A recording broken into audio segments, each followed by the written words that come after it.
Mr. Ndung'u, good morning and welcome to Radio Generation. Thank you, Mr. Mbuvi. Karibu sana. Yes. Yes. You're a teacher and a lawyer.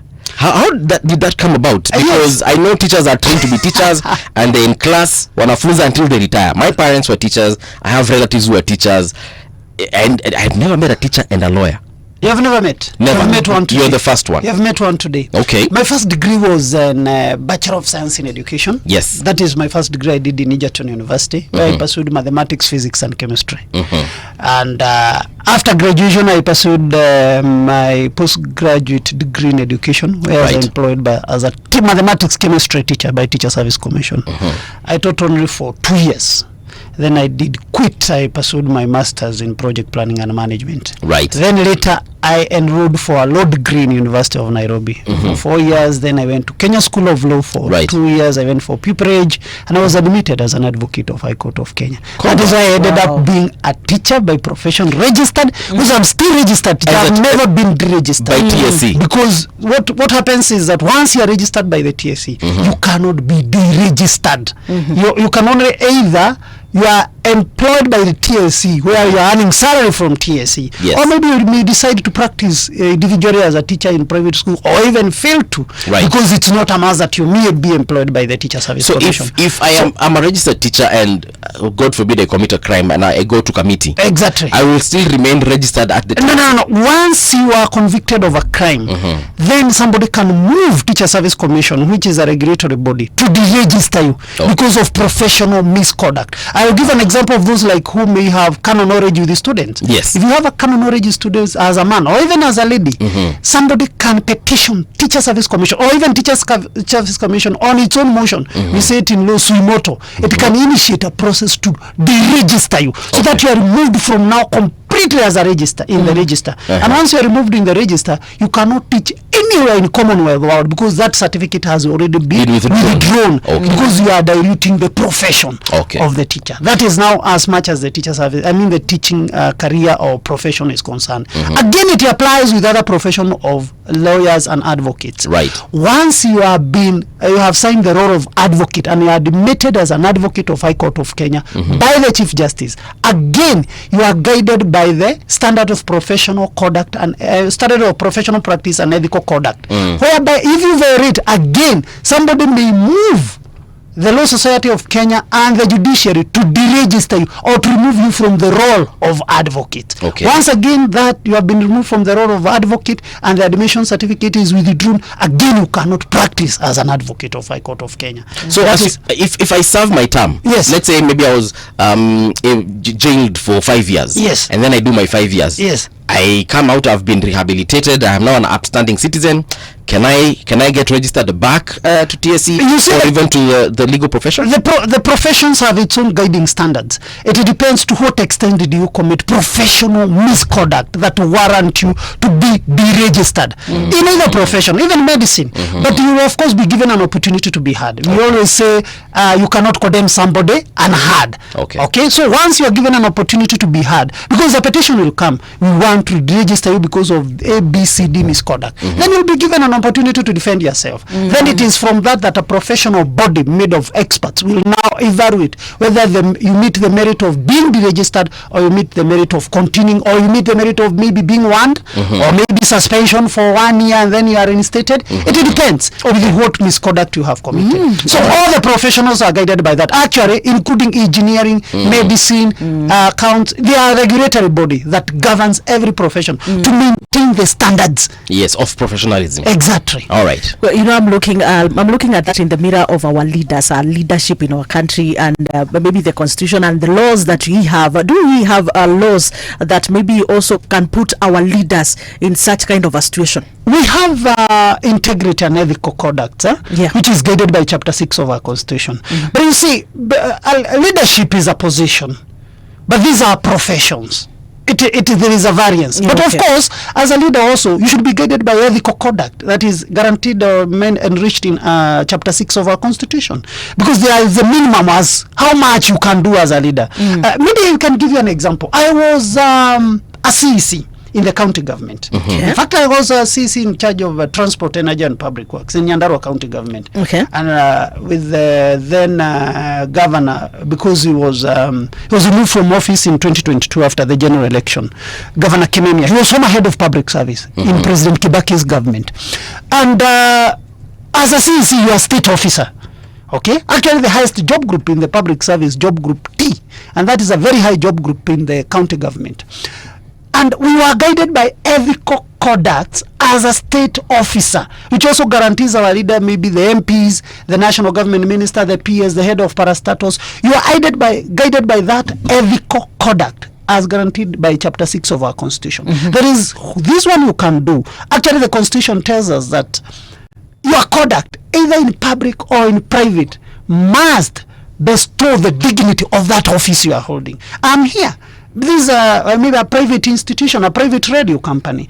But the conduct I'll betray here, or even when I'm walking outside here, it should bestow the dignity of the office I'm holding. So that one should also be enriched and enforced in our Constitution. Okay. And also with our leaders, so that they behave in a manner that office we have given to them, because we have entrusted that office to them. It is our image, actually. So when you see a leader, throwing jabs and, uttering words, derogatory words to another leader, you question, is this the leadership and integrity that we installed in our Constitution, that we give to ourselves? Well, talking of the Constitution of our country, yes, it has been praised as one of the best constitutions around.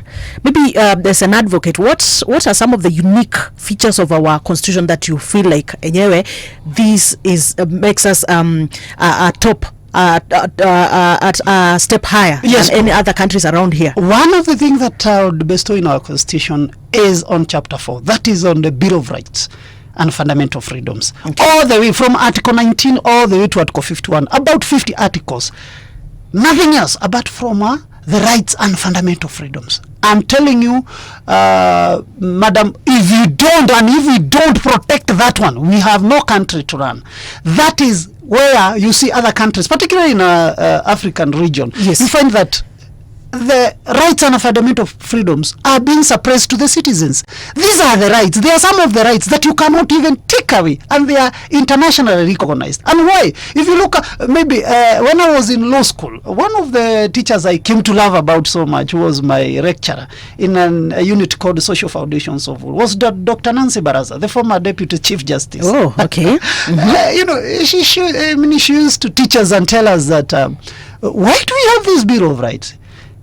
Because there are so many theories of law, positivist theory, like the one that was used by Hitler, that the law says, an eye for an eye. The Humbriabrian law, the laws of Mesopotamia, that if you pluck my eye, I also pluck yours. Then we'll be having a country of blind people. Yeah, that's a quote you had. It is a positive theory, which says, the law strictly says that if you steal, I chop off that hand. Then we should be having so many disabled people. But now, the law, the natural law came, and then it was like, must we necessarily cut his hand? Why can't we punish him in another way, but we just leave the hand? Okay? That is how the Bill of Rights and Fundamental Freedoms came to be about. That it is not a must strictly, like now, today, the Penal Code. If you read the Penal Code, Section 203 read together with Section 204 of the Penal Code, it is about murder. If you are convicted of murder, the sentence is death. Okay? But again, if you look at Article 26 of the Constitution, it prohibits killing. Okay? You cannot take someone's life. And now the Supreme Court did interpret that article of the Constitution, that despite the fact that the crime to murder specifically says you should die, you should be hanged, actually. The sentence is death. How many people are being killed in Kamiti? None. Actually, from 1987, no one has ever been hanged. Because it's not a must, I should kill you. Can I administer another severe punishment that will make you suffer, other than necessarily killing you? Okay? So the Supreme Court interpreted and say the mandatory nature of death is what is unconstitutional. The mandatory nature. Yes, you can be sentenced to death, but it is not a must. Okay. So that is why now we balance between positive theory and the natural law theory, so that we have We have a balance of it. So chapter 4 of the Constitutional Bill of Rights and Fundamental Freedoms, I really love it. Another thing I love about our constitution is on chapter of devolution, the devolved units. You know, we have come to a place where, and I have served in the county government, and another day I was teaching some, the good thing is that Buvi, I'm a teacher and I'm also a lawyer. I was teaching people about law. Okay. And I was telling them, in our country, is the problem we have in our country today, as we may say, is it really the president? Is it really the president? And I was asking them, look at, so many advanced democracies like US, like UK and all others. The president of US today, if he dare violates the constitution, the Congress and the Senate will impeach him. And even in our own country, another day we impeached the former deputy president, Rigathi Gachagua. So it therefore means our legislative arm is so strong. No one in any jurisprudence or any country can impeach a member of parliament. True or false? Have you ever had a member of parliament being impeached by anyone? We haven't so far. And he cannot or she cannot, because he's representing the people. But a president can be impeached. A deputy president can be impeached. A minister can be impeached. A governor can be impeached. But MCA cannot be impeached. So we are saying the problem we have in our country is not the president. The problem we have in our country is our legislative arm. If we make our legislative arm so strong and make sure that anybody who goes to that office knows the roles and the functions of that legislative arm, that is the strongest body that we should have, and we should make sure that it is strong and our country will run smoothly. Is the president today, like last year we had the finance bill. Yes. In fact, I was one of the advocates who was trying to help our kids. Last year, not this year, last year when the finance bill was a demonstration for finance bill, yes, to bail them out, those who are being arrested. But we are telling them, if the parliament did not that finance bill, the president through the executive minister for finance has tabled the finance bill, and the parliament declined to pass that finance bill, it wouldn't have seen the light of the day. Are we together? Yeah. But because parliament passed it, that is when it became law. And I was saying, if the parliament is so strong to tell the president straight to his eyes, no, this will not happen, then we are home and dry. I want to take you back a bit to the point where you said that we cannot impeach an MP or an MCA because we cannot really call. Because they are a representative of the people. Yes. So what happens when I'm unhappy with my MP? That is what I say. Or my MCA. So let's start with the MP. I'm unhappy with my MP. Yes. In this country, there's a very long process, I understand, of recalling an MP, which is tedious, and perhaps no one single naweza kwa nikitaka kuita MP wangu. Lakini when I think about where to start, I'm just like, you know what, wacha to 2027 tutachagua mwingine. Yes. What is, maybe you can just give us like a screenshot of that process so that we can understand. It is very simple. Article, I think 106 led together with 104 of the course give the provisions of how you can recall your own MP or your own MCA or even a senator and women, because they are all part of the legislative arm of the government. Okay. And it is that simple. If you are aggrieved, of course, the article in the Constitution, and this is something we are raising it as lawyers or as advocates, that the MPs, the legislative arms of our government, both the Senate and the National Assembly, were to make law, to operationalize an article of the Constitution. You know, a Constitution is a very big article. Yeah. It provides an article. Okay, we have almost, I think, 260 articles of the Constitution. Right. So that article is supposed to be, you are supposed to make an act of parliament to operationalize that article, because that article is only one. Okay. Okay. So they are supposed to make act of parliament, or we call statutes, to operationalize the recalling. But they have never done that. Reason. So I cannot recall my MP. No. Not that you cannot recall. The process you can initiate through a petition. Now, what you do, you now petition the High Court, and then you go collect signatures. I think they provide for at least 50% of registered voter in that constituency. Are we together? Yes. Because you see why it is being protected. Yes. Why is it being protected so much? Because in your own wisdom, Buvi, you went and elected that person. Right. In your own wisdom, no one forced you to elect whoever you elected. Then it should not be as easy as removing it, because you may be doing something for your country that is beneficial to you that you may not be seeing. That is why the threshold is so high. So you correct over 50% signatures of registered voter in that constituency. Then you take them to IEBC for verification. They have to be verified. And confirm that all these people are voters in that and the constituency. signatures are genuine, because you can go here in River Road and forge all the signatures of the people maybe. And you know this country, we know all these things. It's very possible. It's very possible. Then when that is over, now you take them to the High Court, say, I have petition, and then you state the grounds that he has violated, that he is forcing you to recall him. Because again, I can just not like your face. Yeah. And then I'm aggrieved, I want to recall you. Okay? So you may start, then you go to High Court. Now you tell the High Court, I have correct all these signatures, and this is the process, and these are the people who do not want this MP. Now he'll also be given an opportunity to be heard. Because everybody has an opportunity to be, you cannot condemn somebody and heard. We call it ultram partem.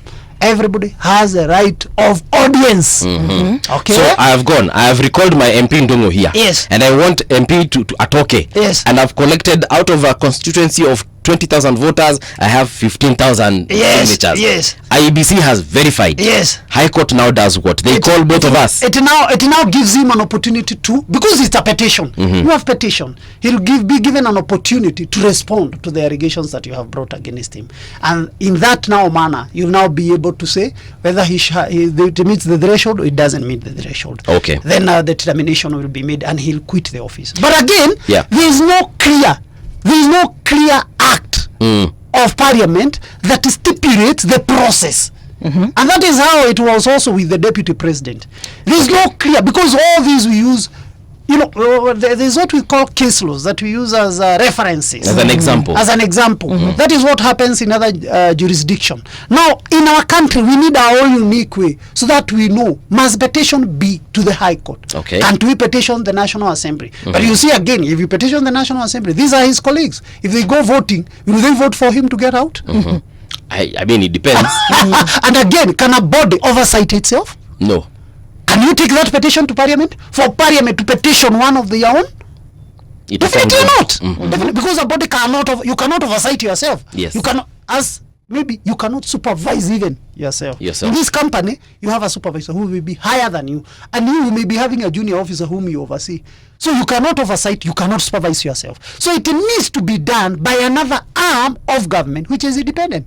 And, and that is why, like the executive, when you are impeaching the president or deputy president, you cannot petition the president to remove the deputy president. He's his friend. He's the one who nominated him. Right. So we can only petition the parliament. So in case what would be some of the reasons we would like to recall our MPs? Because majority of the time people are unhappy with their MPs or MCAs because these individuals have not performed the so-called duties we expect. For example, my MP told me that aniwekea maji hapa hajaweka. Yes. Barabara yetu alituambia for the last 10 years he has been MP here, amekuwa akituambia every election cycle barabara. But is that a legitimate reason to actually petition the removal of an MP? Or is it the fact that I don't see him in parliament passing any bill or debating on bills or any national interest issues that we have in the country? What are some of the reasons, really, I would want to remove my MP? To me, and that is as an advocate of High Court, whereby I uphold the rule of law and administration of justice. To me, one of the genuine grounds and good grounds to removing or recalling an MP is violation of Chapter 6 of the Constitution on leadership and integrity. That should be the basis. Because the issue of whether he has made the road or not may not necessarily be his jurisdiction or work, or his responsibility. You see, even the work of building a road is not a work of an MP. Right. The work of an MP is clearly cut in the Constitution and even the Act. It is actually representation, registration, and oversight. Not to build the laws. He's supposed to make laws in Parliament. He's supposed to oversight the executive, doing the road, not him doing, oversighting them, doing the road. Not him doing. And even that is why I'm even, because we're also coming to that, and that is why I'm even against the entrenchment of CDF in the Constitution. I'm personally against about it, because his work is not to give bursaries, it's to oversee how bursaries have been given. That is oversighting. He has registered, he has oversighted, and he has represented you. 3 functions, period. Anything else, building roads, building a school, building a police station, giving Maharagwe, like we are seeing, and Another one, I think, was Honorable Oscar Sud was giving, visiagi vya kusiaga unga na nini tuk-tuk. That is not the work of an MP. So if my MP is always in Uganda and not in Kenya or in the US, maybe ni msanii aliingia parliament na sasa akamwanga I'll be doing tours na nitakuwa nakuja in the last 3 months of campaign. So if that is the situation, can I recall him? That is actually provided for in the standing orders of the parliament. But actually, the absence for more than 6 months without a reason justifiable, like the one now you are saying, that is even provided for in the standing order of any legislative house. Because he is not even supposed to be earning salary. And that also forms a good ground even to recall him so parliament. If he just goes to parliament, again, I just want to understand. Yes. Kazi yake ni kukaa tu. Even he goes to parliament, every time Speaker Wetangula calls he is there. But he doesn't say anything. He doesn't contribute. He doesn't pass laws. He doesn't debate. He doesn't. Unamwonanga ndio ile kwa by virtue of him entering parliament, he has passed the law and he has represented you. He has done too. So I can't recall him for that. I cannot recall him for that. Because again, even contributing to the flow of the House, we have over 290 MPs plus nominated ones, almost making 350. Actually, when we will get time even to talk in the flow of the House. Okay? But actually, by him attending, is actually representing you by that attendance. Because any vote that will be taken, he'll take a vote as long as he's in the House. So he has represented you. He has oversighted. He has registered, so he has fulfilled 3 functions. Necessary talking is not an issue.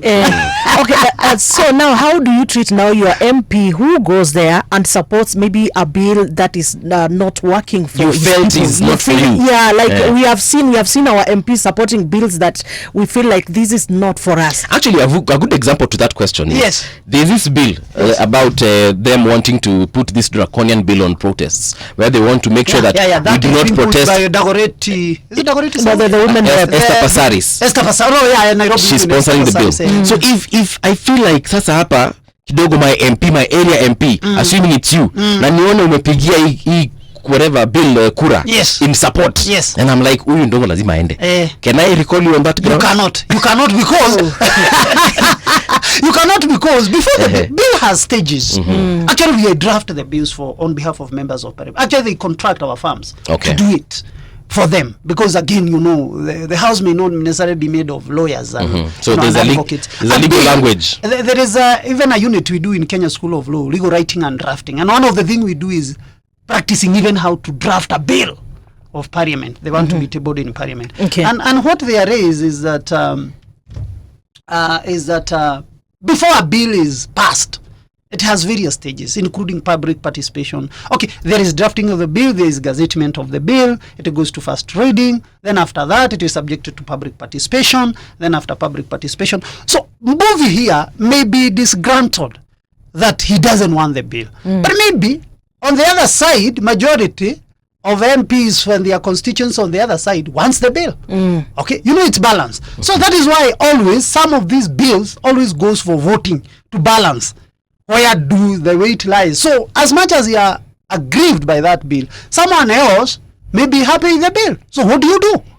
So the bill will pass as much as you didn't like it. So what maybe a MP can do is to initiate an amendment of the bill after maybe 6 months after enactment and being assented to by the president. So that now you initiate an amendment on the areas that you felt. Because Buvi, as much as you are telling me, not the entirety of any bill of any constitution is bad. It is only some sections that have aggrieved you. And that is why I said, even in our constitution, and Madam asked me which part of the constitution are good for me, and I said 1 chapter 4 on the Bill of Rights and Fundamental Freedoms. Number 2, I said on devolution, because devolution took resources closest to us, and that is why I said the problem is not the president, the problem is legislative arm and the devolved units. Because today I just give you an example before maybe I quit this. Yes. When I was the Minister for Education in county government of Nyandarua, I used to administer a bursary of 126 million Kenya shillings per year. Wow. That's a lot of money. That's a lot of money. And you have said, wow. But let me tell you, the money was not enough. The money was not enough. Why?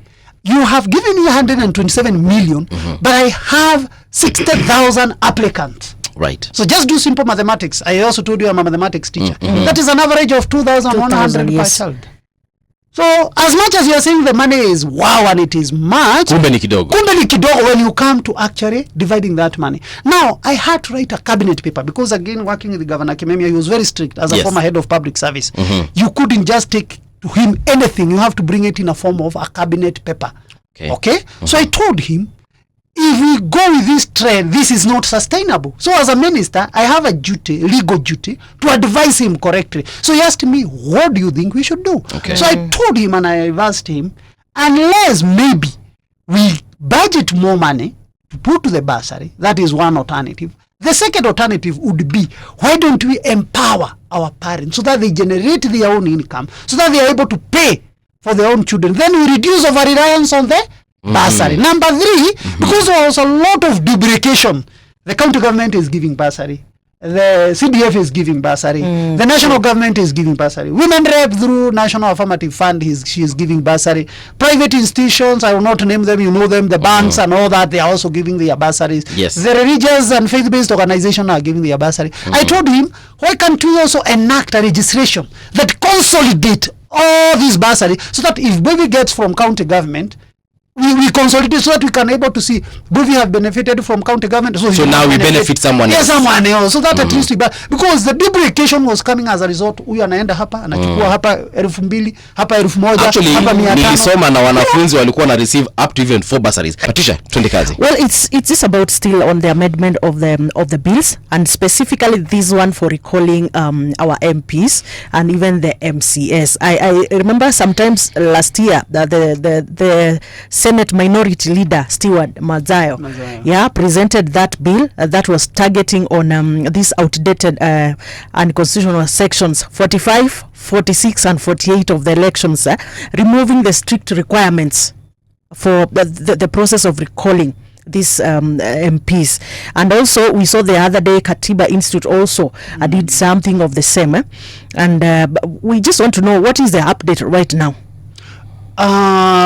I've not researched on where the bill on where Mazayo had put it, but I just wanted to generally comment on the strictness of recalling an MP. Yes. You know, the 5th schedule of the Constitution, the drafters were very clear that all registration to operationalize the Constitution was supposed to be done within 5 years after the amalgamation of the Constitution, which was done in the year 2010. So by 2015, we should have been done with all the registrations that were required, including the 2/3 majority in either side, the one that provides for the equalization of between people of opposite gender. And you remember that one has also never passed up to date. We keep on rescheduling it to the next parliament. It has never been done and extending. But now the issue of the strictness on recalling, that is where I want to be. Parliament cannot do it unless now we say, and somebody moves and petition the court, the High Court, of course, because the High Court gives everyone the right to petition the court if you see there is a violation or intended violation of the Constitution, Article 258 of the Constitution. So we need people to move to High Court, and the Parliament be given a timeline as to when much or whichever duration they may be, because they be given, of course, an audience. Maybe within 6 months or 1 year, they should pass a registration on recalling. Because if we just give them the leeway, they will never pass that registration. Right now, we don't have a roadmap. Right now, we are saying from other jurisdiction, you can start by correcting the signature, going this way, petitioning High Court. That is from precedences of other places. Why don't we have ours enacted through a statute, through an act of Parliament, whereby we now don't give the leeway to Parliament, they have to do it. And if they fail to do it, then that Parliament starts dissolved. Whenever we give them such a threat, they'll do it. Okay? But the strictness also, I wouldn't want, even if we have to reduce the strictness of recalling them, I wouldn't want it to be so much. Reason, so that we also give our electorate also an opportunity, as they are electing leaders, they also have a duty. The third president of United States, Thomas Jefferson, did say that the leaders you elect are the leaders you deserve. Yeah. So why if we elect, if me and I, or you and I agree that movie will be our, there are some elections here, maybe the union elections, and he say he'll be a union leader, and then tomorrow we start complaining, hey, Buvio is bad. Tomorrow, before we went to elect Buvio, there was an alternative of Edina or another candidate. Didn't we look at those virtues? So when we make it again so simple, okay, it may end up being misused. And that is why laws have to balance. There is balancing of laws. As much as you want to recall him, then there be some threshold to be met. So that again, the process doesn't end up being misused. And that is why the court, sometimes you can even file a matter in court, and the court dismisses it with cost. So that you are misusing the court process. You cannot just wake up, there is no cause of action, and you file a petition or a plaint in court just to defame somebody and making sure that somebody incurs a legal cause for nothing. Okay, it will be dismissed and you'll be given the cost to pay the other person. So that next time, before you take a matter to court, you should have thought about it, that there is a cause of action in this matter. So I would also not want to support it being so lenient, so that we also give a mandate to the electorate before they elect somebody, they have a duty. You know me, I'm looking at it at making just the process of initiating that process at least to be a bit easy, because we have given the MCS that mandate. They have been we have seen them impeaching a governor. Yes, we have seen, and they do it. They have been doing it. Actually, when we were starting, they really, it's like they were misusing that. Yes, right. Yeah, it's like they misused it, but somehow tumefika mahali tukapata balance. Yes. Right? Yes. As we speak right now, I feel like tumefika mahali right now they cannot just wake up and just impeach somebody. Yes. Then that is the same case we are looking forward to when it comes to recalling an MP. But you see, they are given, if the process is made a bit easier. But of course, you see, that is what we are saying. The legislative arm, you see, the governor is a bit different. Because a governor is an executive of the county. It's like a president. Yes. Okay? And of course, even impeaching the president or deputy president, we require 2/3 of the majority, which was observed during Gachagua's time. Isn't it? But again, for an elected leader, remember, the duties are distinct. Because these are different people. Okay? This is a legislative arm. This is executive arm. This is also the judicial arm. The 3 arms. But if today we say again we impeach a judge of the High Court because she has made a decision that you don't agree with it, then we say let's be impeaching judges.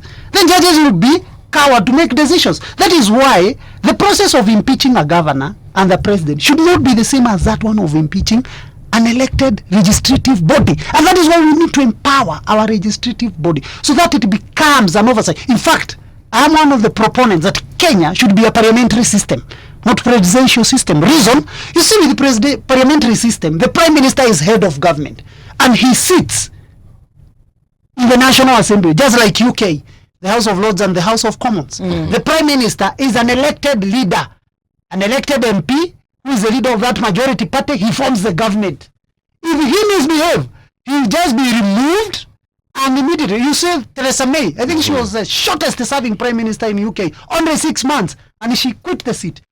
Boris Johnson, he prayed aloud with the Brexit, whether to remain in European Union or not. Again, he was forced to resign. But have you ever heard the king resigning the head of state? No.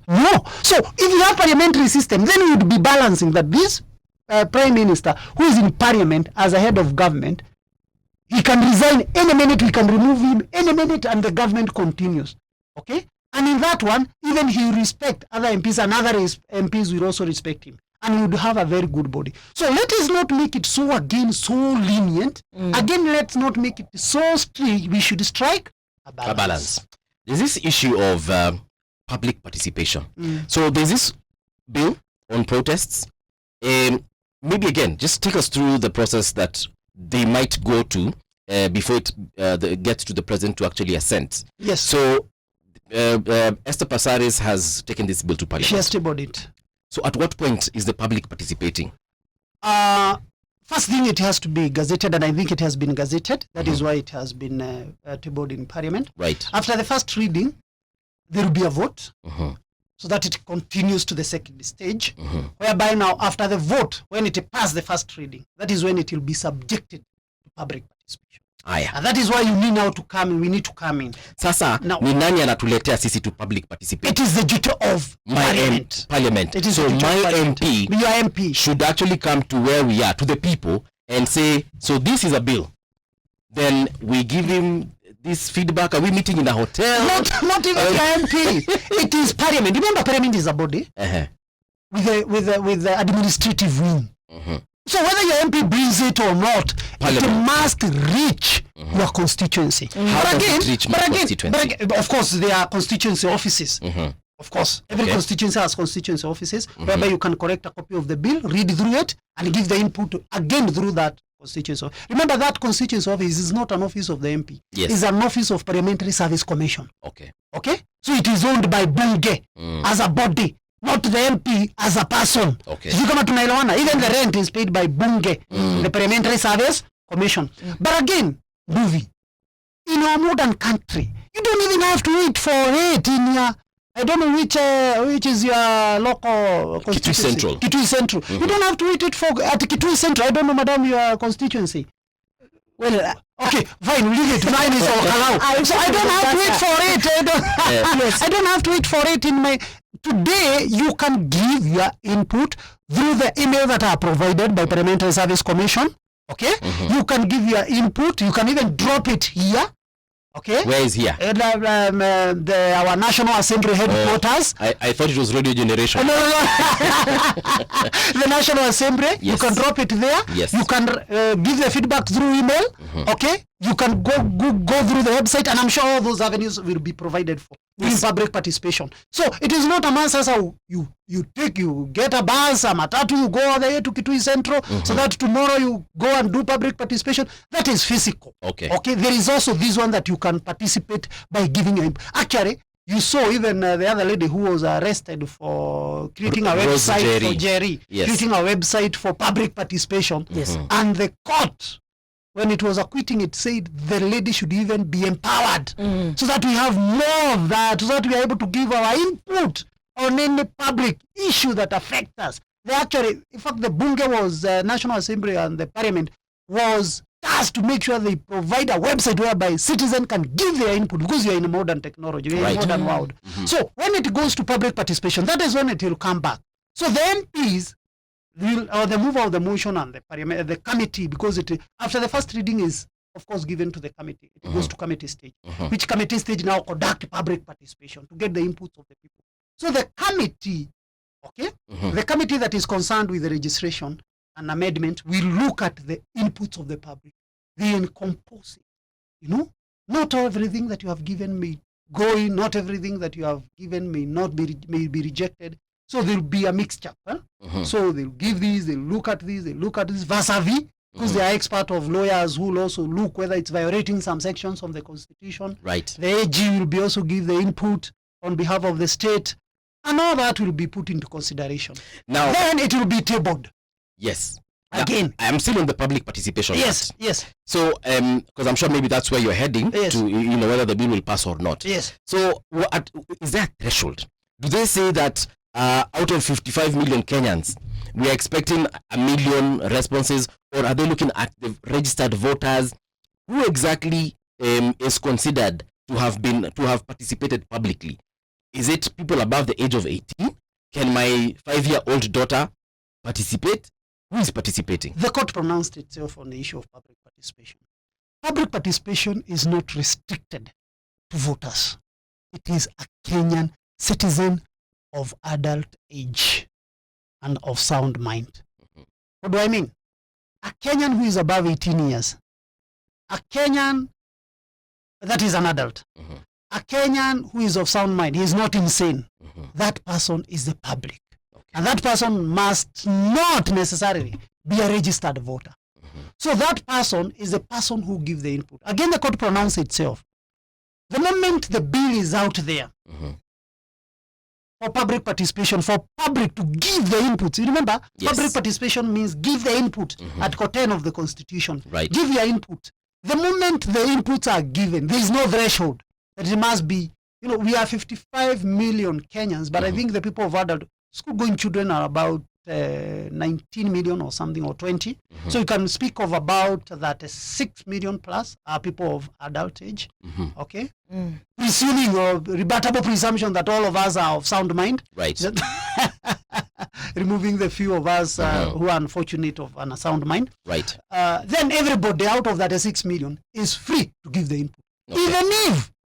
Even if 50 of them only give the input, that is public participation. Because no one stopped you from giving your input. Even prisoners? Even prisoners, when you go to website, they can get, prisoners do vote, my friend. Okay. Yes. All right. So now I think I've always had a problem with public participation in our country because it seems not to be clear. Like we were talking of threshold. Yes. Umesema Kenya has 55 million. Yes, right? Let's say that 6 million of yes, 36 million. And then here is a public participation process whereby we only have like only 1 million participating. And then we have our leaders there passing a bill or something because only 1 million out of 36 Kenyans have participated. But who has stopped? Can you see there's a problem? Who has stopped the 35 million from participating? I will tell you. One of the challenges that we are having with public participation in our country, first of all, is people are not even aware. They do not even know the procedure, the process of public participation. Like I didn't know about constitutional office. Yes. In my constituency. You see, I am here. I didn't know that. I'm sure maybe someone else listening to us right now anasema, mimi nimekuwa nikingojea MPO wakuje kuniambia, kuna mimi ndo nafaa kujipeleka. Nafaa kwenda, yes. There's a maxim of law we say ignorantia juris non excusitat. Now ignorance is not defense. Okay. The fact that you don't know cannot be used as an excuse, because the moment of course it is the duty of the state yes, to promote public participation, to promote public awareness. Even IBC, I think every year they usually request for funds to conduct civic education, in order even to enlighten people even how to vote, and how to vote, when to do it, the process also, of course, that. So the state is supposed to promote, of course. But again, whether it has promoted or not, it's your duty. Like now, we are doing a very good debate here, because we are reaching to millions of people. We are explaining to them, the bill has been published, and the bill is published and gazetted, it's tabled in the parliament, it goes through the first reading, then after that, it is allocated to the committee stage, the committee stage, conduct public participation. After public participation, now it comes back with the inputs of the public, it goes to the second reading, and then the final third reading, whereby the MP pass or reject it with the 2/3 or less. That's as simple as that. But now, on the issue of public participation, the public need to be aware that any matter that concerns them, just like we usually say, let me ask you, Buvi, and Madam here, why do we, when we have an election of a president, a general election, we usually see in some constituencies 98% voter turnout? Who tells them to come and vote? Well, elections is we know campaigns and the leaders always tell us on the 8th of April. Yes, good. Ukifika pale, very good. Tafuta ile kichwa ya punda weka tik. Very good. Because they want to vote. Yes. But we usually say 98% voter turnout. Okay? Right. Whether real or imaginary. Now, even in this, why should we not say 98% of people of that constituency giving input on that particular bill? Teacher, may I? Yes. I remember certain instances, like during the finance bill of last year, yenye ilikataliwa karibu na kila mtu. Yes. We saw public participation being announced on TV, and they said we even will have people sitting. I think it was at KICC. Yes. There was like a committee or something, a panel. Walikuwa nasema come and give us your what? Come and give us your input. In my mind, and in the mind of many other Kenyans, we have always thought public participation ni hiyo. Mungoje muitwe parliament ama muitwe KICC mwende mkapeane maoni. No. Or when they announce in Mombasa we shall be at the Aga Khan Hall, or in Kisumu we shall be on Odinga Ginga Street. In Machakos we shall be in the People's Park. Come and give people actually that because you think that is public participation. If you meet a random Kenyan out here and ask them, have you publicly participated, for example, in this year's finance bill? Atakuuliza inafanyango wapi? Of course we know kuna zile emails, some what are they called? Some links that were sent. Of course. People are told, click there, give out your money. Yes. Click here, give out your money. But do the majority of, does my grandmother know, for instance, where she can actually go in her constituency in Kitui to say that I am not happy with this bill, I am unhappy with this section of the bill, or this is what I expect to be, done as far as my participation is concerned. And that is why it is complementary. Yes. That there is physical one for those people who are not maybe technologically advanced like you and I, madam here. And there is also the one that provides for the email, the website, like the one Jerry had created. Right. And all that digital. Like now, even in courts, we have digital, the virtual courts. We not necessarily attend the courts physically. Yeah. Sometimes I can even log into a court using my phone right here. Right. After I get out here and I participate. Okay? And I give my contribution and I give my submissions. So that is why it is complementary. That we can do it physically. That's an option. Those who are not able to do it physically can do it through email, can do it through website, can do it through the links you have just told us. So that is public participation. Okay. And I would want to encourage Kenyans, don't wait for your member of parliament. Because why is it public participation? So that it is not only the mind of your MP. Remember, the power that your MP has is donated powers. The power belongs to the people. To people. It belongs to you. So you have only donated to him. So this time around, you are telling him, as much as I've donated all these powers to you, in this one, I want to give my input directly to the committee that is concerned, that is doing public participation, and the bunge. And that is why I would call on Kenyans, like now, and he has said a very good thing, that last year, we saw public participation on finances that has never been witnessed in this country. It therefore means the public awareness is rising, it's on increase, it's on upward trajectory, isn't it? Because initially, and I'm sure, madam, initially, even during Uhuru or Kibaki's time, you never saw kind of public participation in finances bill like we saw last year. It's true. Right. It's true. Even people do not know. Somebody, and I can tell you this movie, somebody had to ask me as an advocate of High Court, what is the difference between the budget and finance bill? Because we own a budget and a budget. Again, people are telling us there's finance bill coming. Yeah. So I had to explain to him the difference. Okay? Because I told him budget is the intention of how the government intend to use the money, the 4.2 trillion. That is the budget. Yes. Okay? I have 4.2 trillion. This is how I intend. I'll give salaries this much, devolved units, I'll give this much, education capitation, I'll give this much, security, I'll give this much, health, I'll give this much. But finance bill is a bill on how to finance that budget, how we are going to correct the revenue to finance that budget. Because we have read a budget of 4.2 trillion. Is that 4.2 trillion kept somewhere? No. We have to go somewhere and this revenue, we correct 2 billion, 100 million, tax here, levies, So I think I have this issue of public participation huwa inaniuma sana because I feel like these shortfalls, the challenges that we are having in public participation, they are intentional. Personally, I feel like they are deliberate, like the lack of civic education on public participation, the procedures zenye tunatumia, because like for example, when people go for public participation, even the way the questionnaires are done, I mean how you do the exercise, but it's so questionable. Some other time unaenda unaulizwa, do you support this or no? Umeweka tick or you umeweka no. Again, the feedback after the public participation, like this is something that sisi tumekuwa tunapinga, si ndio?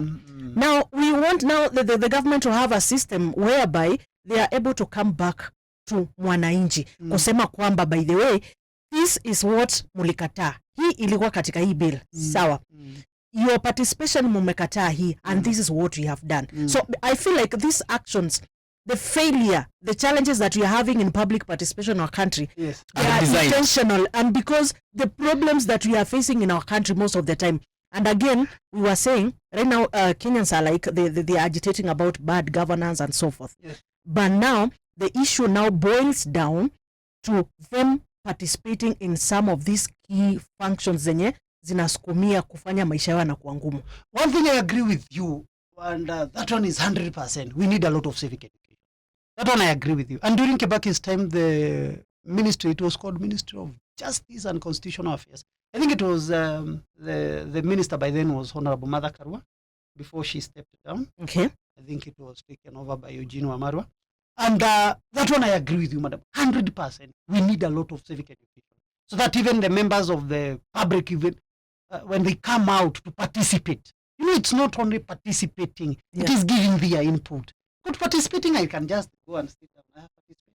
Isn't it? You know, usually say there are people who participate in competition and there are those who compete. So it is not only participating, it is giving your input. How do you give your input? So civic education is required. That one I agree with you 100%.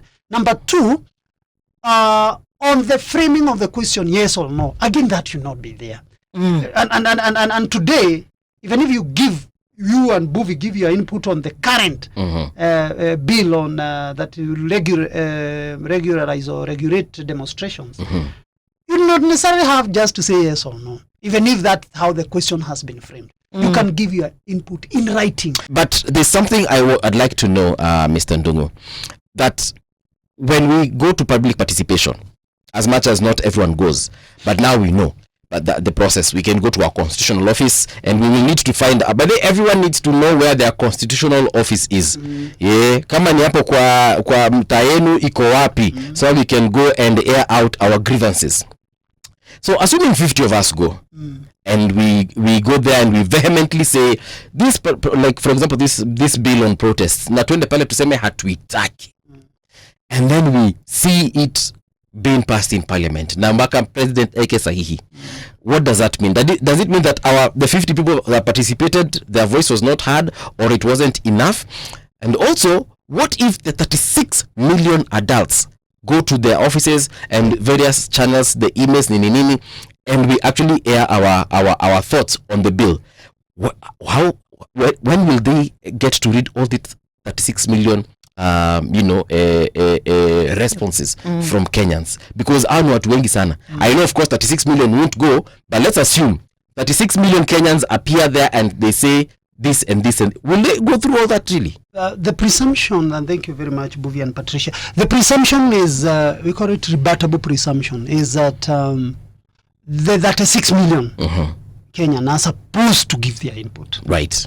That is a presumption, because when we say public participation, we're inviting every member of Kenyan society, a Kenyan who is an adult and of sound mind. So 36 million qualify. And if we get to 36 million input, they are supposed to place the consideration of 36 million people. Watasoma hizo responses zote. Now that is what I'm saying is rebuttable presumption is they are supposed to, which may or may not, because where the rebuttable presumption is they have opened it for public. Who are these public? Actually, I may even give 2 inputs. Okay? So it doesn't mean it is 36. It could be 36 times 2. Times 3. 72 million or whatever. Will they read all that? That is what now the rebuttable presumption, the presumption would be they are supposed to read. But now, as you are saying, practically, not everyone may give the input practically. And you have said maybe 50 of you. Remember the 50 of you are giving your input vis-a-vis other Kenyans. So 50 of you, Buvi, Patricia, and I have given our input. There are other Kenyans also who have also given their input. There are other Kenyans also on another corner who have given their input. So we measure vis-a-vis who. Then number 3, as I said again, a bill is very elaborate. Okay, it's a document. It's not a sentence. It's not a word. It's an elaborate document. So you may be agreeing with maybe only or disagreeing with maybe one section of that bill, whereby you may not be disagreeing with the entirety of everything. So the presumption would be whatever the public has given and it has attracted majority of Kenyans, maybe rejecting a certain section. That section should be amended to reflect the desires of Kenyans. Naturally, that's how it's supposed to be. Okay?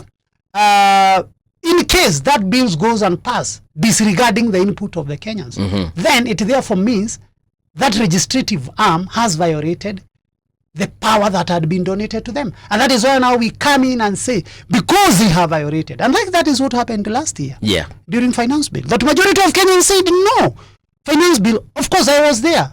Finance bill had, not all of it was bad, but there were sections that were draconian in nature. Okay? And that is why we rejected. I was also part of those who rejected it. Okay.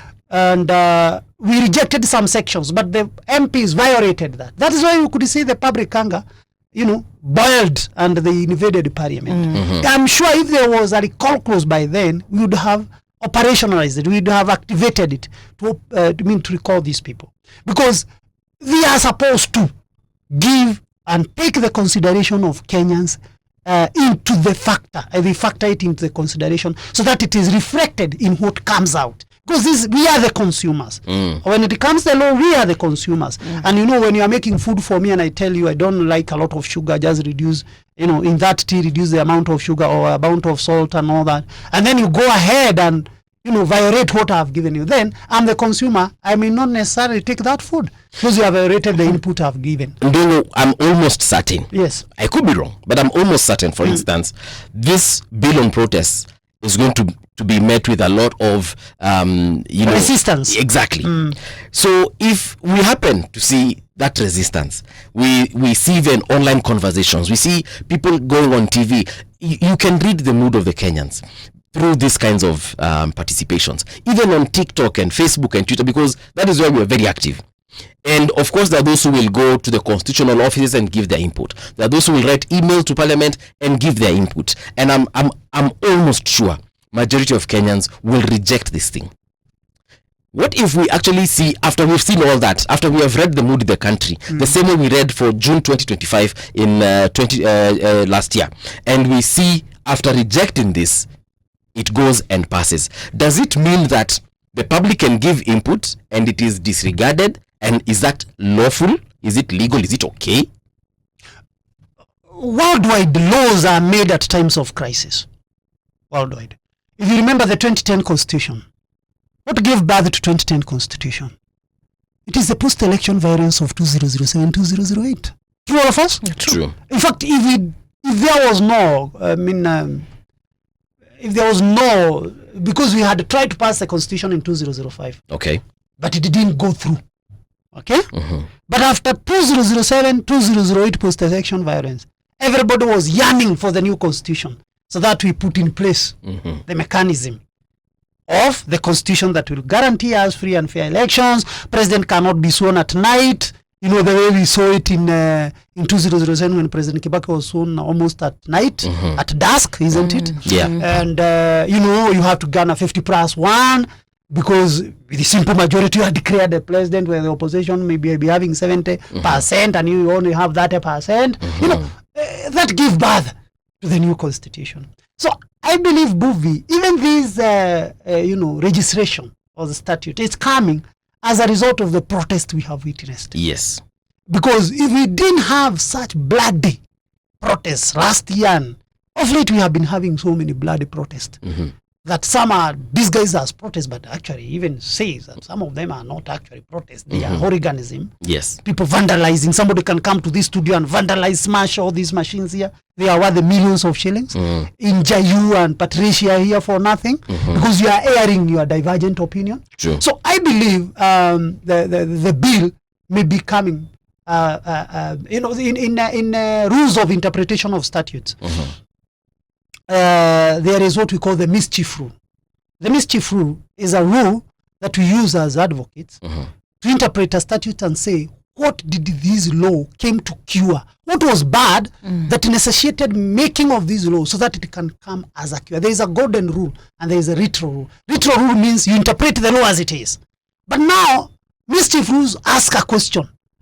Before this law came into place, what was bad that was this law made so that it can cure? That is what we call mischief rule. So, as much as this bill is coming, I haven't seen it, but of course I'll be seeing it. I wouldn't, as a proponent of human rights advocate, I wouldn't support anything that suppress the freedom of people to express themselves. Because I have achieved a lot through protest, through demonstration, through picketing.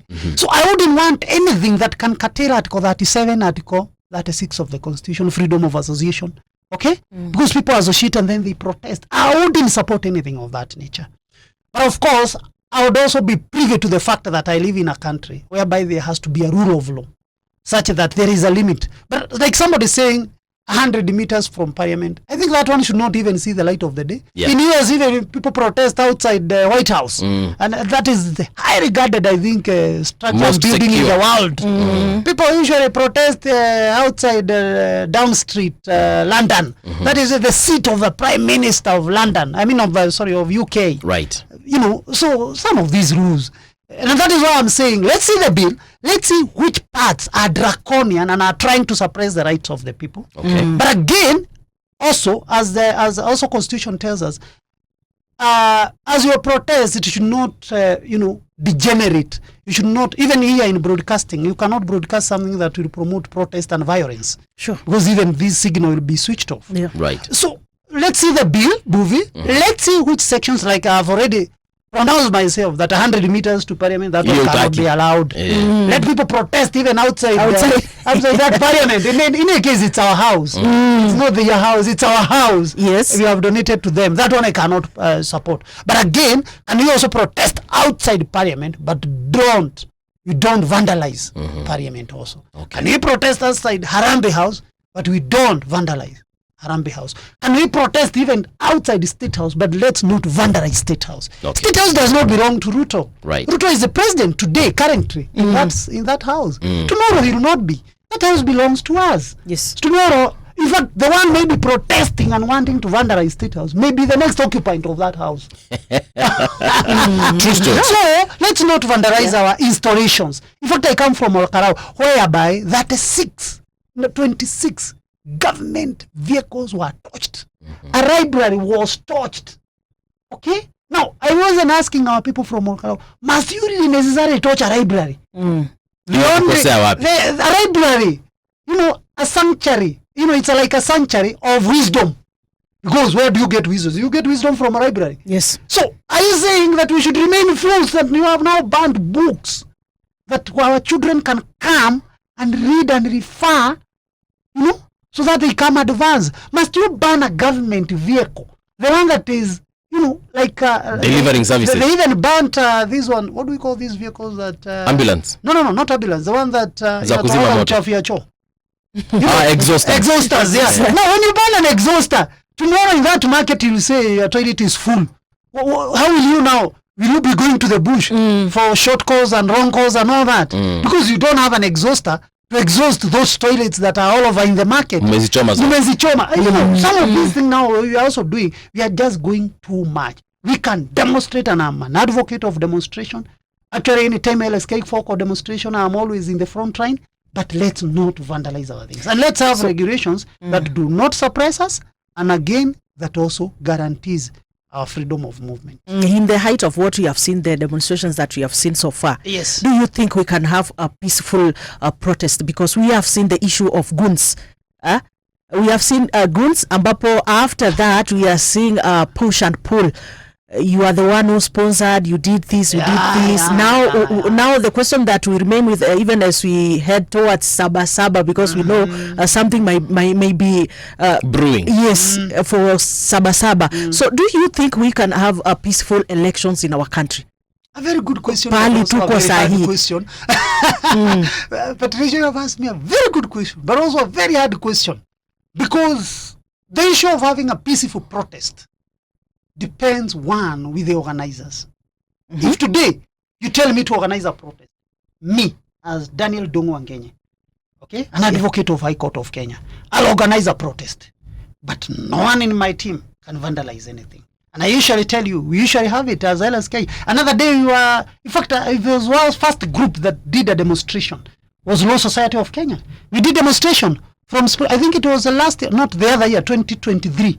I think it was around the month of May or June. We did protest from Supreme Court all the way to Parliament and all the way to Harambee House. Okay? As a Law Society of Kenya profession. Did we vandalize somebody's property? Nothing. Actually, we went peaceful, singing, and we even condemned the government, because we have a right to do that. Okay? But we never damaged anyone's property. We did it for like 1 hour, and then it was over. Everybody wants to his office. After that, we met in the evening for a cup of tea.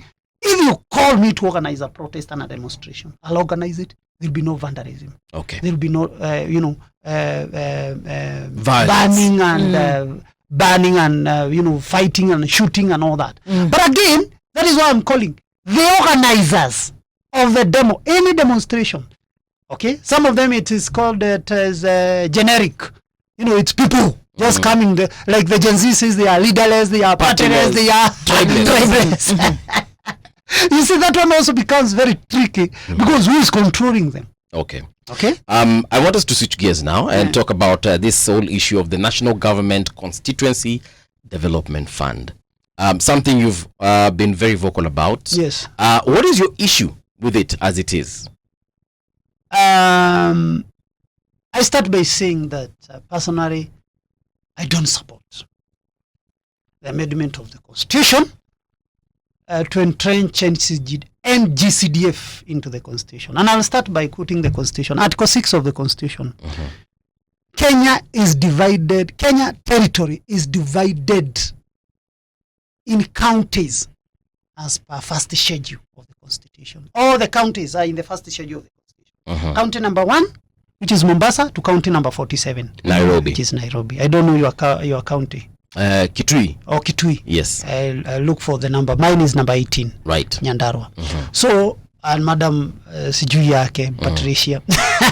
So, ni wa Mombasa. 001. So, Kenya is divided, and that is the Constitution, Article 6.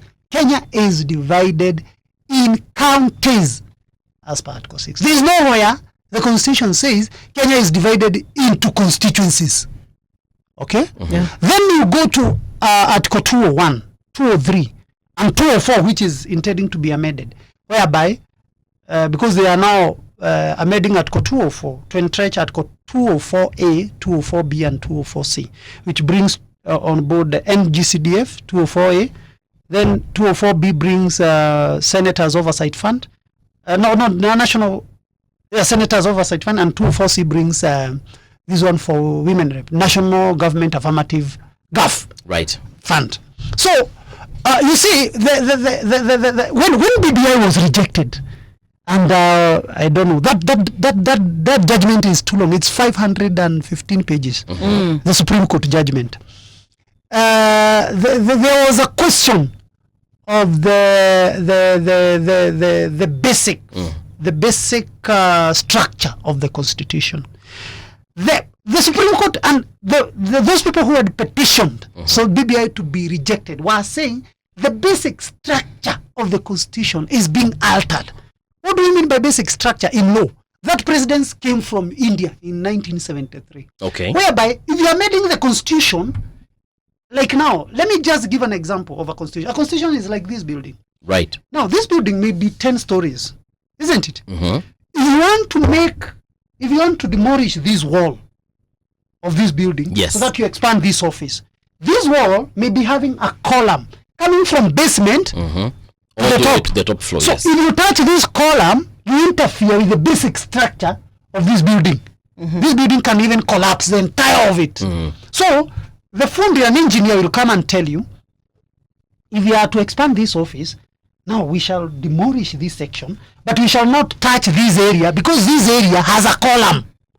Okay? Yes. And if we touch this column, we do not only dismantle this office, we dismantle the entire building. So that is the basic structure of the Constitution. Now, Article 6 speaks of the territory of Kenya is divided into counties. So therefore, if you try, and the counties and the division of revenue, Article 201, 202, and 203, says the revenue will be divided between counties and national government. So immediately you try to wire the money through any other channel, you are interfering with the basic structure of the Constitution. Are we together? Right. So as you are amending the Constitution, you cannot, and India Supreme Court give a pronouncement, as you are amending the Constitution, you cannot because they are doing it through parliamentary initiative. Right. Article 256 and 257 is a parliamentary initiative. Because it's popular initiative, Article 256. You cannot interfere with the basic structure of the Constitution. And so we are telling them, if they want to interfere with the basic structure of the Constitution, then that cannot be done by Parliament. It come to the people through popular initiative, so that we get to the referendum. Okay? Yeah. So that it is initiated by Patricia here. Then we get to the referendum. Then the people can change. That is number one. Number two, I hope that is clear. Yeah. Very clear. Number two, you know I'm a teacher and a lawyer, so I have to teach you and also. Number two, we are in a constitutional moment, and even during BBI we were in a constitutional moment. Personally, I may be rejecting the entrenchment of NGCDF in the constitution. But in the same constitution, there are some articles of the constitution that I would like to be amended. Like I would prefer we amend our constitution from presidential system to parliamentary system of governance. Okay? Now, Patricia is here. Patricia would be saying, me as Patricia, I would be praying, also we amend the constitution so that we remove women rep from the being elected leaders of parliament. Buvi is here. Buvi will also be coming and selling us. I'll also be wishing we amend the constitution so that we reduce the number of counties from 47 maybe to 8 or 5. Isn't it? Because you're having 47 devolved units, okay? Yeah. In a country of 56 million people. Right. Okay? And we are having 50 states in United States in a country of 300 million 50 people, right, which is almost the size of Africa. So is this economically viable? Can't we condense or consolidate like 10 counties to form one devolved unit so that we also save money going to counties and avoid duplication? So what I'm saying, if we are amending the constitution, why don't we have a national debate? We bring all the issues to the table. We amend it once. Okay? Because today we are entrenching the NGCDF, GAF, and Senators Oversight Fund here. Tomorrow, MCAs will ask for the Oversight Fund. Again, shall we again come and amend again? Then another day, Patricia will come here and say, no, Mimi staki if it is a women rep. Then we give another constitutional amendment, we amend it again. Before we amend it all those numerous times, we even lose track. Yeah. Are you together? So what I'm saying is this. If we are amending our constitution, the Republic of Kenya, Constitution of Kenya 2010, can't we have all our inputs on board? But Kenya people, we may be complaining. We have lesser constituency with the high population. We may want more representation. The division of revenue, we had 1 man, 1 vote, 1 shilling. Mount Kenya, we are complaining. Can't we also be entrenched in the constitution? So can't we have a constitutional moment? We amend the entire constitution. Then we come up with a final document that encompasses everything that is desirous of us. Right. So that is why I'm against. One, I'm against because we are interfering with the basic structure of our constitution. Number 3, the work. We have separation of powers. Yeah. That is why we have the executive. That is why we have the legislative wing. And that is why you have the judiciary. And mind you, we have another 4th arm of government that maybe people don't know. Is it that the people? Is not well pronounced. Which is this arm? We call it CCIOs. Constitutional Commissions and Independent Offices. Remember, those institutions are not answerable to any authority. They are only answerable to the people and the Constitution. An example of a CCIO? IBC is a CCIO. We even have many. SRC is a CCIO. Auditor General's Office is CCIO. Okay. Controller of the Budget CCIO. is CCIO. In fact, we have 19 or 20 of them.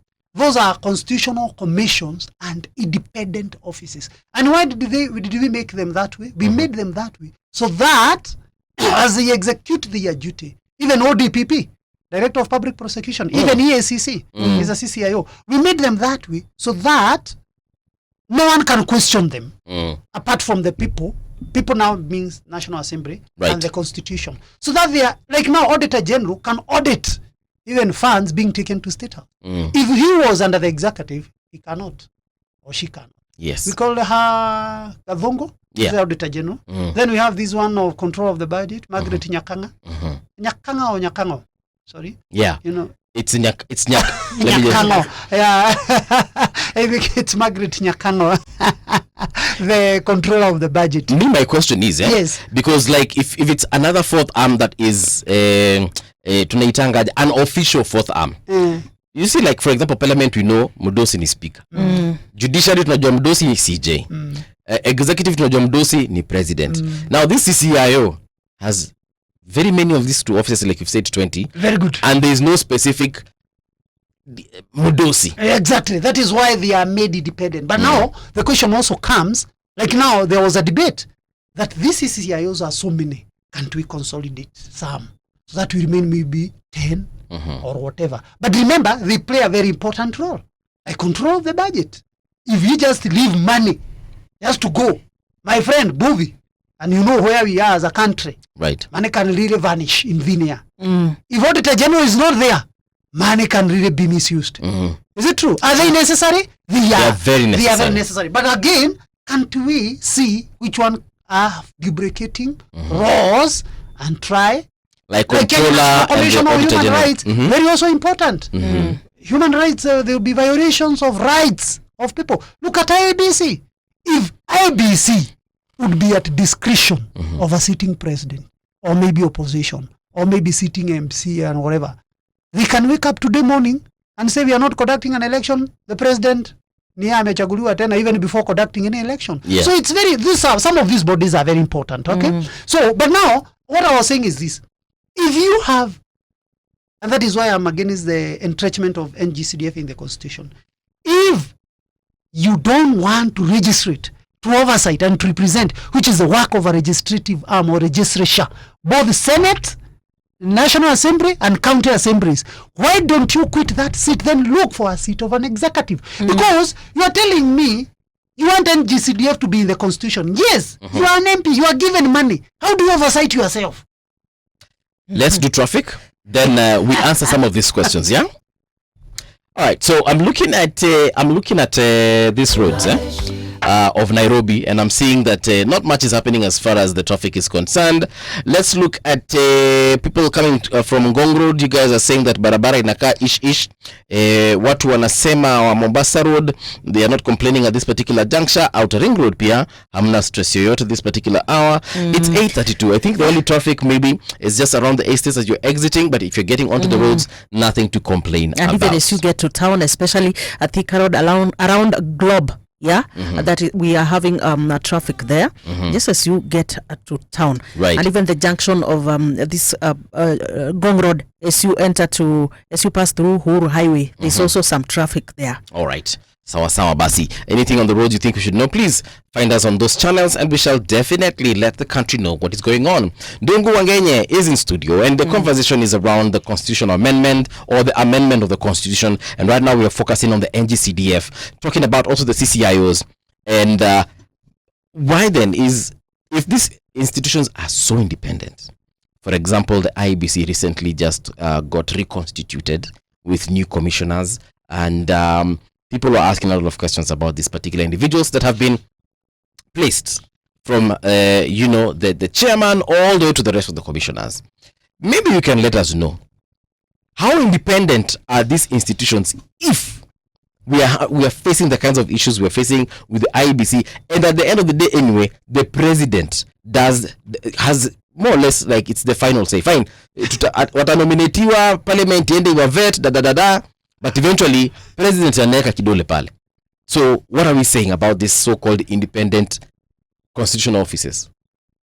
The institution is independent, but the mindset of a person may not be independent. But he's supposed to be independent.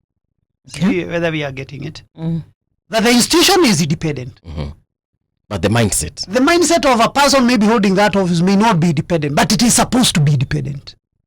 Am I communicating? Very much that so. I'm supposed to do this. Okay? So if I don't do it, then I'm violating the law because I'm supposed to be independent. Now the process of electing commissioners in any constitutional commissions and independent office, of course, follows regularly and regular-read legislative path, whereby we have an independent selection panel which conduct, advertise, get applicants, shortlist, interviews, and actually recommend the names of persons. The president only appoints. Because at least by the end of the day, you have to be appointed by somebody, because you cannot appoint yourself. Okay? But he doesn't have the leeway, quote unquote, to say who is supposed to be appointed. And he is not supposed to have. So in case you are an independent selection panel, and if you look at the selection panel, the composition of the selection panel, okay, political parties, majority of political party is given a nominee. Minority political party is given a nominee. There is a body called PPLC, that is Political Parties Liaison Committee. That is a body, amalgamation of all the political parties in Kenya. I think they are over 90 or something. Yes. They give 3 names. No, 2 names. A lady for gender balance, and a gentleman. Then I think Alliance of Churches and CCK gives one. LSK gives one. Public Accounts gives one. Parliamentary Service Commission gives one. So are we still talking about the IBC here? Yes, I'm speaking about the selection panel. Not the commissioners. All right. Selection panel. For a minute I was like, who is that IBC right now is from LSK? But no, the selection panel. After the selection panel, they advertise, they invite applicants, you apply, they shortlist, they interview, and then they recommend 7 names to the president to appoint. Because you have to be appointed by somebody. So the president only paid his signature to appoint them and to swear them into the office. So he doesn't have any input. I'm saying this, that in case he has an input, that is not constitutional. Okay. So what we are saying is this, so that we come back, we don't lose the track, we come back to NGCDF, is that some people are saying these CIOs are so many. Yes. Okay. We consolidate. Can't we consolidate 2 or 3? It's also saving a wage bill. I'm saying what people are saying. Yeah. So if it is constitutional amendment, can't we also incorporate it here? Okay. So that we do not only have NGCDF. Again, I said, and I repeat that the separation of powers give distinct roles to each and every arm of government. The executive is to implement. Right. The legislature, both the Senate, the National Assembly, and the county assemblies, is to legislate, to oversight, and to represent. So if you give an MP money and it is entrenched in the Constitution, we usually see governors being summoned by the Senate and ask the question, how did you spend these 5 million? Why did you do this? Who will be calling MP? Because that is oversight. What Senate does to governors is oversighting them, so that they don't misuse. What if an MP misuse NGCDF? Who will oversight that person? So you cannot have your cake and eat it. It's either you want to legislate or you want to execute. Yes. So if you are MP, want a GCDF, just resign from the seat of MP. Look for a governor seat that is an executive seat, and then execute. Yes, governor seat is executive seat. President seat is also an executive seat. Right. He's a CEO of the nation. Okay. Then the president, he has his ministers, he has his PS, he has whatever, or the executive wing. Then the judiciary is to interpret the law.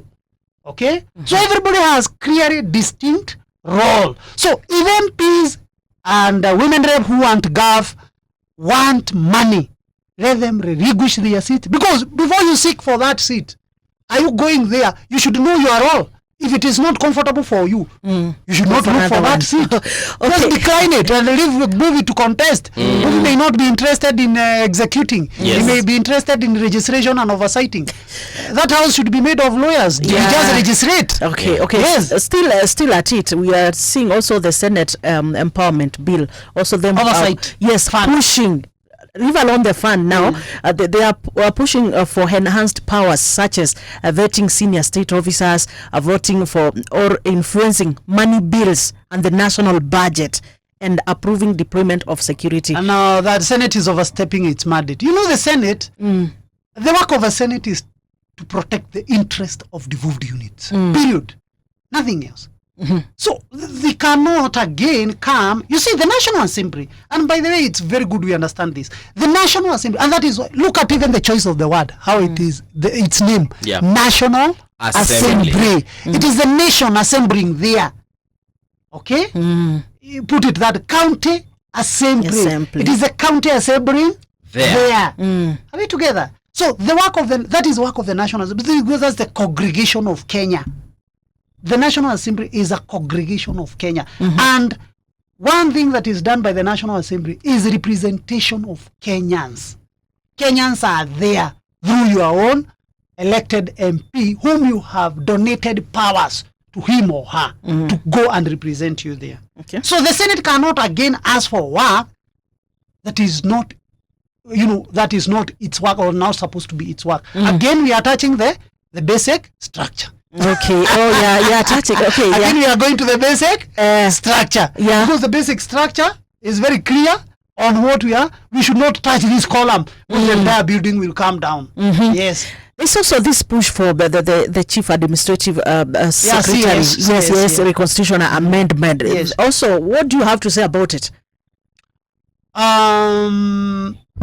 You see, we are. I think that's even doing too much, because, you know, we usually see 70% of the Kenyan budget go to recurrent expenditure, salaries, you know, emoluments and all that. This is the money being consumed by all these officers. In fact, our public service is so stretched.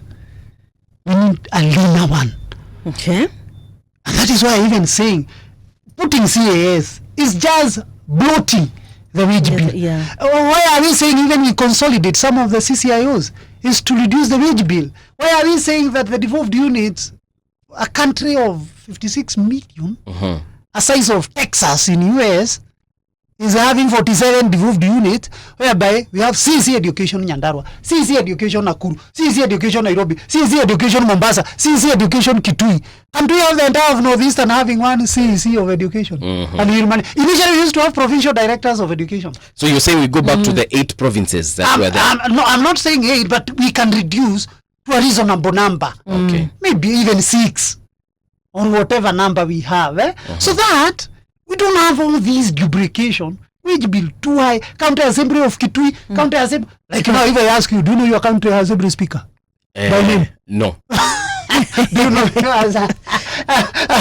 yes. But if we had initially, when we had even 8 provinces, you could. I remember I was a young boy. We could name the 8 provincial commissioners of head, because the units are just, you know, they are not many. They are less. Do you know your deputy governor of Kitui County? Yes. Yes. You know him by name? Yes. You are lucky. Do you know yours? Okay. It's because... But how many people knows? Not many people obviously will answer that question positively. A lot of Kenyans actually don't even know the deputy governor of Nairobi. You see, and that's an issue. I think we can address differently.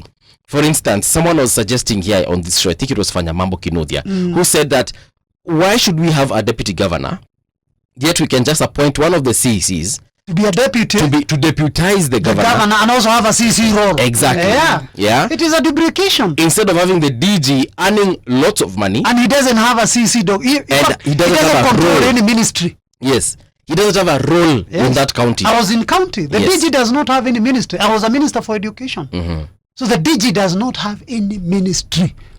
Okay? Right. Because I'm Minister of Education, I have a chief officer who is my PS, I have directors, and I have all that. A DG will just come to the office, maybe take tea and go home, in case the governor has not delegated any duty to him. Yes. Even the deputy president, we can have a deputy president as one of the ministers. Right. We saw during Uhuru's time whereby Matiang'i acted as a de facto or deja deputy president, but also minister for interior. Because Uhuru used to delegate almost. He acted like a deputy to Uhuru when Ruto was somehow sidelined. Well, so what we are saying is this, Buvi and Patricia, can we have that debate whereby all these things are put into consideration? Other than having, you know, to me, this is what we are calling patchwork. We are doing patchwork. Unaona nguo imeraruka, unashona patch hapa, tena inararuka una patch hapa. Can't we make a, you know, we say this dress imeraruka hapa na hapa na hapa. Can't we look at all the problems this constitution have? We now, it's time, because even the constitution allows that it can be amended after 10 years. We are now past 10 years since we passed this constitution. Actually, this is the 14th or 15th year. You're saying we should amend it? No, it can be amended after 10 years. 10 years was to test it. But the constitution gives the provision that after 10 years, it can be amended. It's a constitutional moment. We have seen the goods and the bads of this constitution. I've said the Bill of Rights, we are superb. On devolved units, we are superb. Only that we need to enhance them. Like in Mount Kenya, we used to have CEREB. Yeah. Central Region Economic Bloc. Can't it be consolidated now to have one governor, one deputy governor, and maybe 8 CECs? And then now all other, because it used to bring about the 5 counties in central Kenya, plus Meru, Embu, Tharaka Nithi, and Laikipia. Okay. We could come 10. We are calling ourselves CEREB. So CEREB, the chairman of CEREB was Governor Kimemia. So we can now have a representative of Meru in CEREB. I mean, one minister from Meru. In CEREB. One minister from Kirinyaga. One minister from Kiabu. One governor, one DG.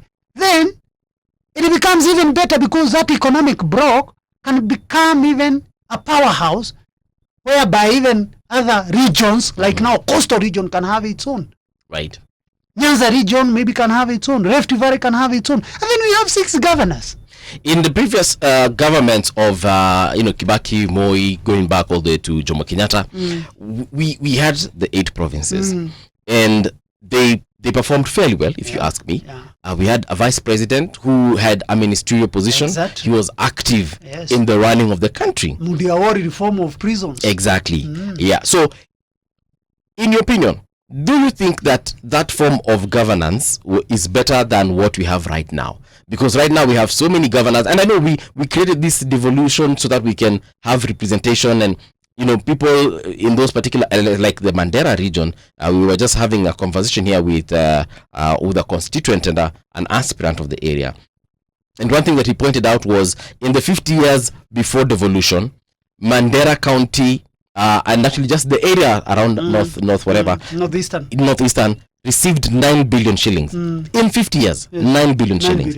But in the first year of devolution, Mandera County alone just received the same 9 billion, and phenomenal things happened. Good. They got roads, got hospitals, and so on and so forth. So is it possible, now that we have learned and experienced devolution, now we say let's consolidate, still maintain devolved units, yes, counties, yes, now just reduce them to 8. That is what now I'm saying. Devolution is one of the best things that ever happened in this country, because again, you don't have, and that is why I said the problem is not even the president. Just pin your own governor, pin your own MCA. You get development at the local. Okay, at the local. Today I can go and say and tell the governor, my MCA, and there is money. There is no borehole in my home area. My mother does not, and the village around, there is no borehole. The governor can authorize drilling of a borehole around that area. No, people get water. So that is the best thing that ever happened. Okay, but now, as you are saying, very good that development is going to Mandera, and that is the fruits of devolution. But again, instead of duplicating all these, because we can still get the roads in Mandera, okay, if we had northeastern region as one devolved unit, because they'll have their money, so they'll decide now Mandera tutajenga hii barabara, tutajenga hii hospitali, and all that. So washikane Garissa, good. So now they only have maybe one governor, but the ministers can be drawn from the respective counties. Even in the current devolved units, you can like Nairobi, maybe the governor, maybe Sakaja, maybe coming from Starehe constituency, but you make sure you have a minister from Dagoretti, he has a minister from Rangata, maybe from Imaradaima. I'm speaking of constituencies. Kasarani, maybe he may have a chief officer, maybe from Embakasi West he have another chief officer, and the representation is balanced, okay, because they elect and they have, and then they can even decide on their own that we shall now be alternating. If this year governor comes from Mandera, next governor will come from Garissa, the next governor come from Wajir, the next governor will come from wherever. And is it not sweet? It is better that way. One, we reduce wage bill, we reduce duplication, we reduce wastage, and we still achieve the same objective. Is it making sense? So that is why I'm saying this conversation of constitutional amendment, let it not just be pegged on NGCDA for God's heaven's sake, and the Gov and senators. Why only those? Are they the only people who are suffering?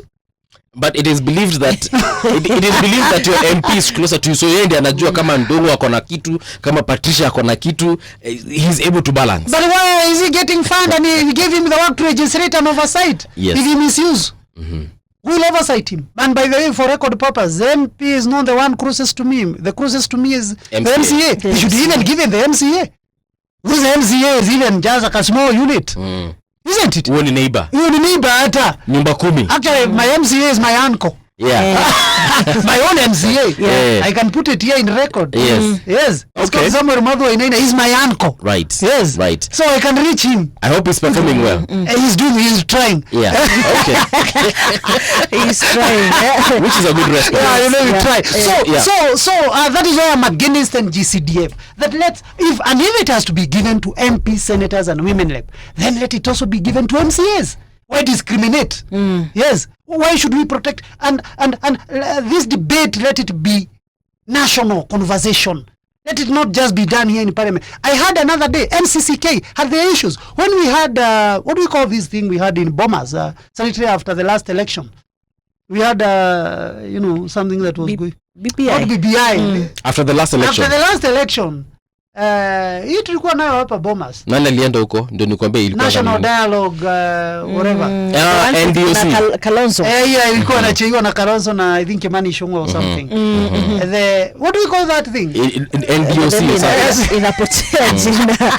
Yeah. National Dialogue. The National Dialogue. Yes. But there was a name, I think you'll get it. That thing, there were so many stakeholders who are called on board to go and give their inputs. We give a lot of inputs on what people would want in this country. NCCK gave its input.